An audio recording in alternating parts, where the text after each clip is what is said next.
मैथिली भाषाक कालिक विभाजन। इसमें इस तरह से सवाल बनते हैं कि मैथिली भाषाक कालिक विभाजन पर अपन मत प्रस्तुत करूं आ निबंध लिखूं। इसमें हम देखते हैं कि मैथिली को किस तरह से, जिस तरह से भारतीय आर्य भाषाओं को प्रभा अर्थात प्राचीन भारतीय आर्य भाषा, मभा अर्थात मध्यकालीन भारतीय आर्य भाषा और फिर नभा नव भारतीय आर्य भाषाओं में विभाजन करके उसके अलग अलग युग में किस प्रारूप में भाषा का व्याकरणिक था, ध्वनि था, लिखावट था, अक्षर समानता था, उसको हम पढ़ते हैं। उसी तरह से मैथिली भाषा का भी किस तरह से प्राचीन काल की मैथिली थी, मध्यकाल की मैथिली थी और किस तरह से नवीन काल की मैथिली है। और नव भारतीय आर्य भाषाओं के बाद खास करके जो हम संस्कृत से प्राकृत, प्राकृत से अपभ्रंश, अपभ्रंश से अपहठ पढ़ने के बाद मैथिली को जब पढ़ते हैं तो इसका भी जो विकास क्रम है वो भी तीन प्रारूप में अलग अलग किस प्रकार से है।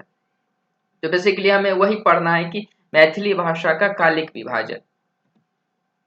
अब मैथिली भाषाक कालिक विभाजनक संदर्भ में साहित्यक काल विभाजन के निहार विद्वान सभक मत विशेष उल्लेखनीय है। स्वाभाविक है, आप हम सब अपना विचार तो रख नहीं सकते, जो भाषाविद ने अपना अपना विचार रखे हैं उसी को विश्लेषण करके उनके अन्य अन्य कालों को अलग अलग प्रारूप में समझ सकते हैं। जैसे कि महामहो उमेश मिश्र, डॉक्टर जयकांत मिश्र, डॉक्टर सुभद्र झा, कुमार गंगानंद सिंह, दुर्गानाथ झा, श्री दिनेश कुमार झा, ये सब भाषाविद है, मिथिलांचल क्षेत्र के हैं, जिन्होंने की मैथिली भाषाओं को लेकर के कालिक विभाजन को लेकर के अपने अपने तर्क और विचार दिए हैं।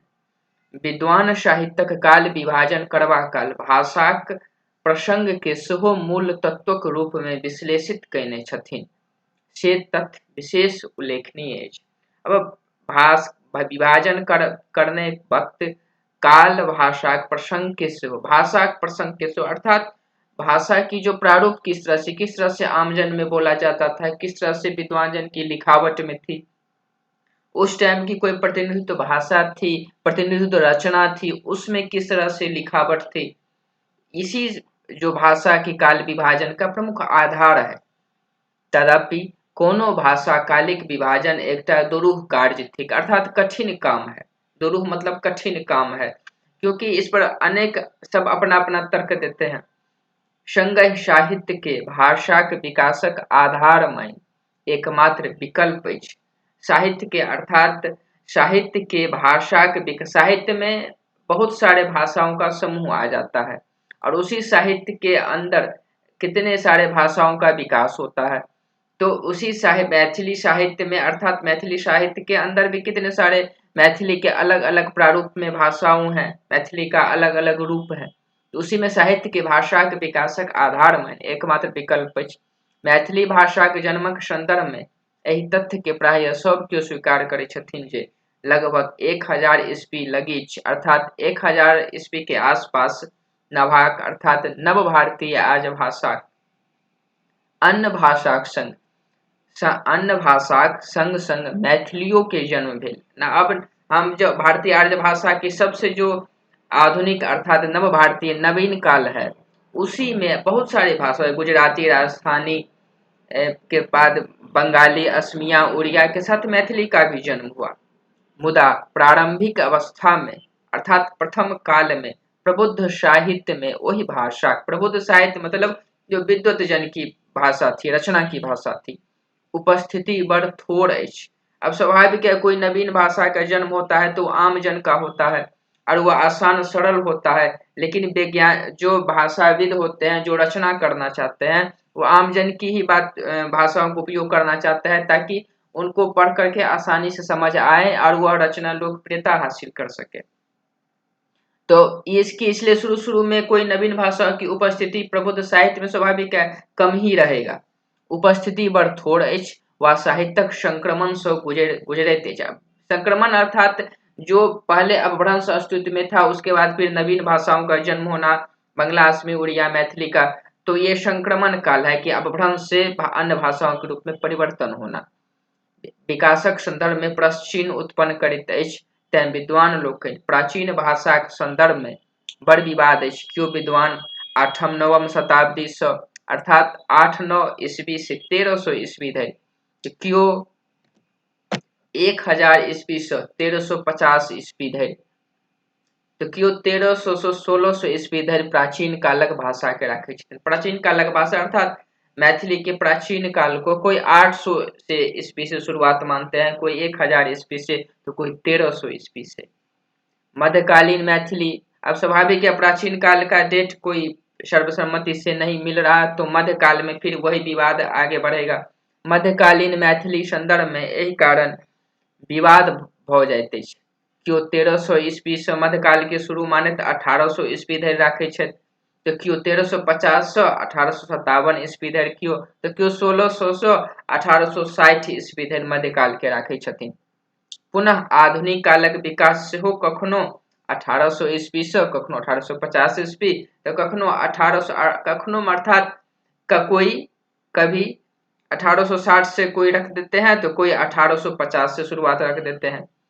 ईस्वी से मानल जाइत रहल अछि। एहि विवाद सबके देखैत मैथिली भाषा कालिक विभाजन पर तार्किक विश्लेषण प्रस्तुत किया जा सके। ये अपना इंट्रोडक्शन हो गया, इसका बैकग्राउंड दे दिए कि इस आधार पर आगे हम विद्वानों की बातों का परीक्षण करके मैथिली भाषाओं के कालिक विभाजन को स्पष्ट करेंगे। विद्वान सभक मत मतांतर विमार्जन अर्थात इनका विमार्जन मतलब समाधान पंडित गोविंद झा, ये भी भाषा विज्ञान है जो बंगाल के जो बांग्ला में भी रचना करते हैं। पंडित गोविंद झा मिथिला क्षेत्र के हैं। अपन पुस्तक परिशीलन अर्थात ये पुस्तक लिखते हैं परिशीलन नाम का, मैथिलिक भाषा के विकास में कैलन अछि। ये दो पुस्तक लिखते हैं, परिशीलन और मैथिली भाषा के विकास। इन दोनों में मैथिली भाषाओं के काल विभाजन पर अपना मत देते हैं। उनका मते प्राचीन मैथिली के दू गोट आधार अछि। प्रथम उद्भव युग 800 ईस्वी से 1200 ईस्वी धरि। वो कहैत छथि जे एहि काल उद्भव अर्थात उसमें जन्म हुआ है 800 से 1200 ईस्वी में। एहि काल में सिद्ध साहित्य मैथिली भाषा विकासक प्रमुख स्रोत अछि।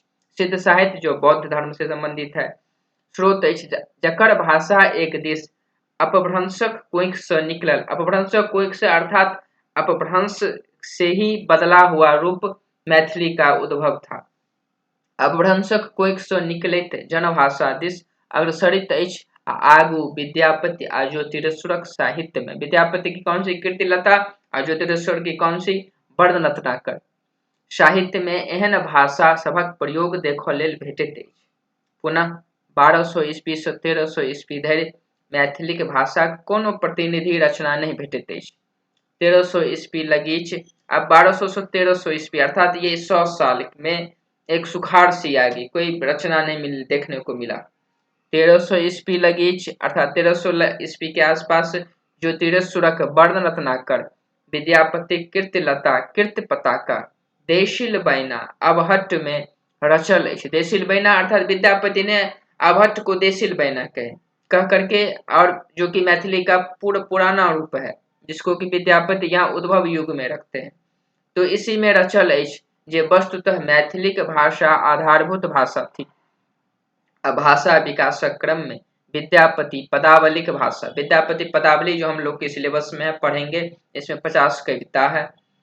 तत्पश्चात उनका अनुसरण में अब जो बहुत बड़े भाषा के रचयिता रचनाकार हो जाते हैं, तो फिर और भी छोटे छोटे रचनाकार सब आते रहते हैं।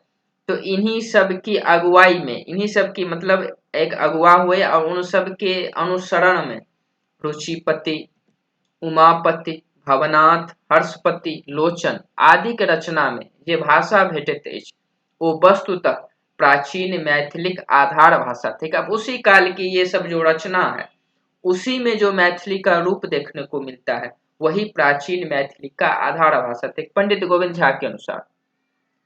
अब इसकी कुछ बात यहाँ पर लिख दी है कि वो कैसा था कि नभा अर्थात नव भारतीय आर्य भाषा जका शब्दगत लिंगक स्थान पर विशेषण आ क्रियापद में लिंगक विद्यमानता सुरक्षित भेने से मैथिलिक अलग अस्तित्व बनैत अछि।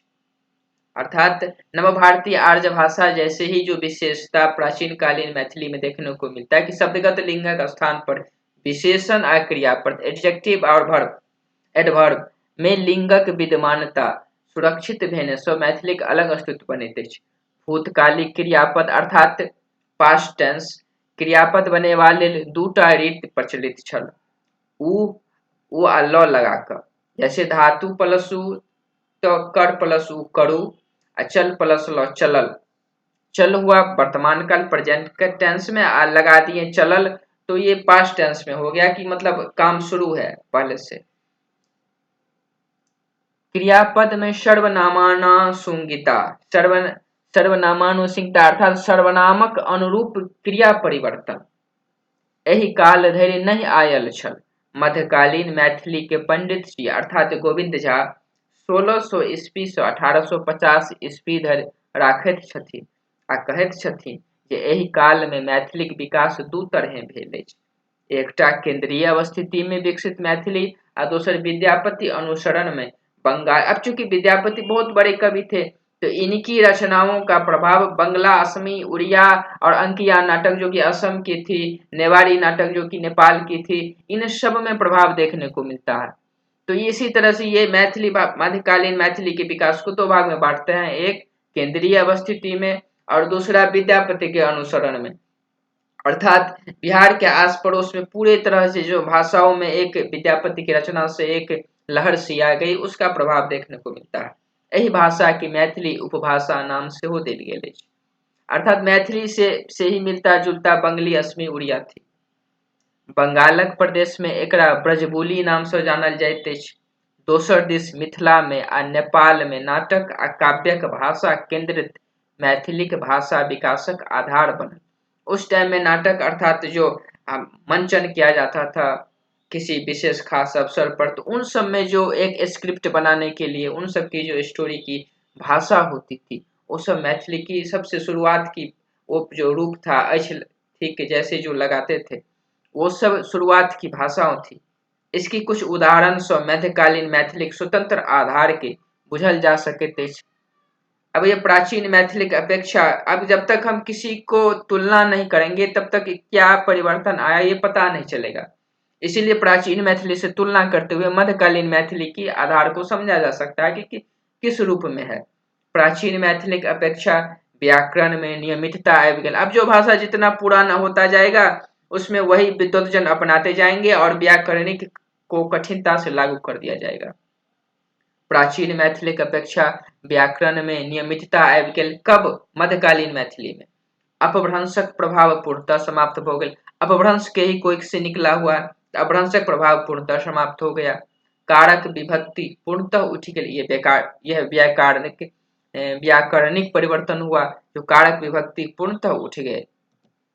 प्राचीन मैथिली में जे कतौ कतौ शब्दगत लिंगक अवशेष भेटैत छल से पूर्णतः क्रियापद आ विशेषण धरि सिमटि गेल। उत्तम पुरुष सर्वनाम मयक स्थान पर हम हमें प्रयोग होमय लागल। एहि काल में पंडित गोविंद झा कहते छथिन कि मनबोधक रचना कृष्ण जन्म, ये भी हमारे सिलेबस के पार्ट है, इसे हम पढ़ेंगे। मनबोध की रचना कृष्ण जन्म को मैथिली के भाषा प्रतिस्थापना लेल मध्यकालीन मैथिली के भाषा का अपेक्षा एकटा नवीन युगक श्री गणेश छल। अब इसी काल में मध्यकाल के खत्म होने वाले समय में ही मनबोध जो रचनाकार है, इनकी रचना कृष्ण जन्म मैथिली भाषा में आते हैं। तो ये एक नवीन भाषा थी। इसमें जो मतलब जितनी ज्यादा आमजन की भाषाओं को अपनाते चले जाते हैं उसमें उतनी नवीनता आ जाती है और फिर वही प्रबुद्धजन अपनाते हैं। तो यही मध्यकालीन से और भी ज्यादा सरलता आ गई, तो एक नवीन मैथिली भाषा का जन्म होता है। अर्थात प्राचीन कालीन मैथिली, मध्यकालीन मैथिली और फिर नवीन कालीन मैथिली। तो एकटा नवीन युगक श्री गणेश छल, अर्थात नवीन मैथिली के श्री गणेश छल। बड़ तेजी से विदेशज भाषाक समावेश। विदेशज अर्थात जो मतलब अब लोगों का आवागमन बढ़ते हुए समय के अनुसार वैश्वीकरण बढ़ा, तो स्वाभाविक है हम जब विदेशी से बात करते हैं तो उनकी बातों को कुछ ऐसे कि हमारे यहाँ भी कुछ इंग्लिश में ही कुछ बात, कोई भी भाषा हो ओरिजिनल लैंग्वेज में, लेकिन कुछ शब्द को हम इंग्लिश में ही हमेशा यूज करते हैं। तो ये चीज होता है। मैथिली प्रयोग लेल लगभग तेजी से विदेशज भाषाक समावेश आ क्लिष्ट मैथिलीक स्थान पर सरल मैथिलीक प्रयोग लगभग 1780 ईस्वी में बढ़ायल। सरल मैथिली के प्रयोग, यानी क्लिष्ट में। अब जितना सरलता होता जाएगा उतना वह नवीनता रहेगा। 1780 ईस्वी में बाढ़ आया, ई कृष्ण जन्म में देखबा लेल भेटैत अछि, मुदा आधुनिक मैथिली के वास्तविक शुरुआत लगभग 1860 ईस्वी में भेल, जखन आधुनिक मैथिली के जनक कविश्वर चंदा झा मध्यकालीन मैथिली भाषा उपभाषा संक्रमण के तोड़ैत मैथिली जनभाषा के एकनिष्ठ व्याकरणनिष्ठ करबाक क्रम में अनुसंधानात्मक अर्थात रिसर्च काजक अंग बनल, आ दोसर दिस ग्रियर्सन सन विद्वान व्याकरणक दृष्टिकोण सँ मैथिली भाषा के आन भाषाक समकक्ष देबा में सफल भेला। अब यहाँ पर सब विद्वान की कोई न कोई योगदान था मैथिली के वर्तमान अस्तित्व में लाने में, लेकिन चंदा झा को आधुनिक मैथिली के वास्तविक कवि कहा जाता है, क्योंकि इनकी जो मैथिली भाषा में रामायण है और चंदा झा की जो भी हमारे सिलेबस का पार्ट है उसे पढ़ना है, तो इनसे ही मध्य आधुनिक मैथिली के जन्म का एक क्रांति माना जाता है। यद्यपि स्वतंत्रता के बाद मैथिली के भाषा के विकास में बड़ तीव्रता देखऽ लेल भेटैत अछि, तथापि किछु विशेष तथ्य के देखा जा सकैत अछि, जेना क्रियापदक सर्वनामानां संहिता अर्थात सर्वनामक अनुरूप क्रियापदक प्रयोग पूर्णतः चलि गेल, कर्मणि प्रयोग पूर्णतः उठि गेल, वर्तमान क्रियापदक प्राचीन रूप करै देखैक स्थान पर करैत अछि देखैत अछि चलि पड़ल। सर्वनामक उत्तम पुरुष में जे मध्यकाल में एक वचन आ बहुवचन अर्थात सिंगुलर और प्लूरल दुनू ठाम हमक प्रयोग होइत छल, ओही ठाम एक वचन संग परसर्ग लगा कर, परसर्ग अर्थात कोई शब्द एक शब्द जोड़ करके किस तरह से उसका भाव बदल जाता है, अर्थ बदल जाता है, परसर्ग लगा कर हम सब अर्थात हम एक धातु है उसमें सब लगा दिया वो परसर्ग है, तो हम सिंगुलर है और हम सब प्लूरल हो गया, बहुवचन हो गया। आ हमरा लोकैन बहुवचन सेहो प्रयोग में आयल। अब यहाँ पर लोकैन सब हम और हमरा में लोकैन लगा दिया तो वो एक क्या हुआ, प्रसर्ग हो गया, हमरा धातु हो गया और हम धातु और सब प्रसर्ग, तो हम सिंगुलर और हम सब ये प्लूरल बहुवचन और हमरा ये भी सिंगुलर और हमरा लोकैन जब लगा दिया तो फिर ये बहुवचन हो गया, बहुवचन प्रयोग में आयल। कारक सभक चिन्हक प्रयोग प्रचुरता से देखऽ लेल भेटैत अछि, जेना संबंध में क, कर्म में कैं, करण अपादान में सौ, अधिकरण में पर, तिरहुता लिपिक स्थान पर देवनागरिक लिपिक स्वीकार्यता कारण तिरहुता लिपिक अनेक वर्जित स्वन मैथिली में आबि गेल। अब हमने अपना स्क्रिप्ट छोड़ दिया तिरहुता में, तो इसलिए थोड़ा उसका विकास भी अवरुद्ध हो गया। तो जो ही हम ये देवनागरी लिपि जो हिंदी की भी लिपि है ये अपनाने से ही इसमें विदेशी शब्द सब और भी भाषाओं का शब्द सब आना स्वीकार्यता हो गया। निष्कर्षतः पंडित जी अर्थात पंडित गोविंद झा भाषा कालिक विभाजन सर्वथा तार्किक आ मान्य बुझना जाइत अछि। अनेक विद्वान एहि तथ्य के स्वीकारैत छथि। तो मैथिली भाषा का हमने काल विभाजन का बेसिकली ये इंट्रोडक्शन है और कुछ उसका बदलता स्वरूप है, किस तरह से प्राचीन काल से मध्यकाल में उसका परिवर्तन है, उसकी कुछ खास विशेषता है। स्वतंत्रता के बाद में नवीन मैथिली कुछ विशेषता है कि सर्वनामान संहिता पूर्णतः चलि पड़ल, कर्मणि प्रयोग उठि गेल, वर्तमान क्रियापदक प्राचीन रूप करे देखे के स्थान पर करैत अछि देखैत चलि पड़ल।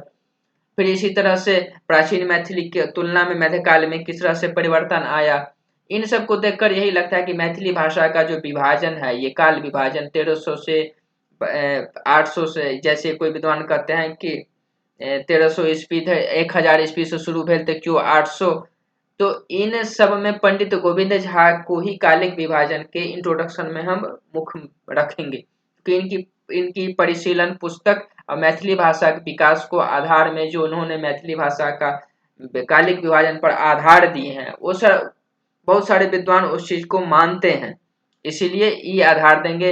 इसके बाद इसके आंसर में इतना ही नहीं, इसमें वो भी लिखेंगे कि मैथिली भाषा की विशेषता क्या है, प्राचीन कालीन मैथिली भाषा की विशेषता क्या है, मध्यकालीन मैथिली की विशेषता क्या है और नवीन कालीन मैथिली की विशेषता क्या है।